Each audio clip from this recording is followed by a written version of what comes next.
مهمه مسله ده رونو کتونکو خدای پاک مو خوشحاله کړم موږ دا پیج ډېر په ښې طریقې سره تاسو ګورئ او هغه فالو کوئ او بیا مخکې دا مسلې خلکو ته رسوئ نو یقینا چې تاسو ته الله پاک په دې باندې اجر او ثواب درکوي. مسله دا ده چې آیا خاوند ښځې ته بیبي ته نوم اخیستی شي او آیا بیبي خاوند ته نوم اخیستی شي او که نه. او دریم دا چې آیا بچی خپل پلار ته نوم اخیستی شي چې په نوم باندې ورته آواز وکړي. دا درې مسلې ورونو دي. نو فتاوی رحیمیه هغه دا لیکلي دي چې ویکره ان یدعو الرجل اباه باسمه والمرأة زوجها باسمه.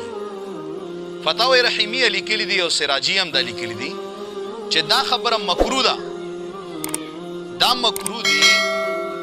مکروه دي چې یو بیبي خپل خاوند ته په نوم باندې آواز وکړي. دا بې ادبي ده. البته خاوند چې دی دا خپلې بیبي ته په نوم باندې آواز کولی شي. او دریم دا چې دا مکروه دي چې یو بچی خپل پلار ته په نوم باندې آواز وکړي.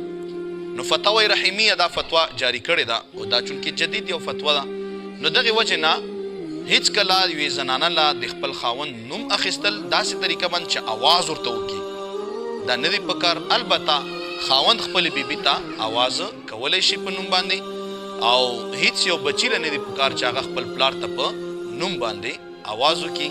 رب ذوالجلال هم سره زما په دین اسلام باندې پوره پوهه نصیب کا. آمین بجاه النبی سید المرسلین.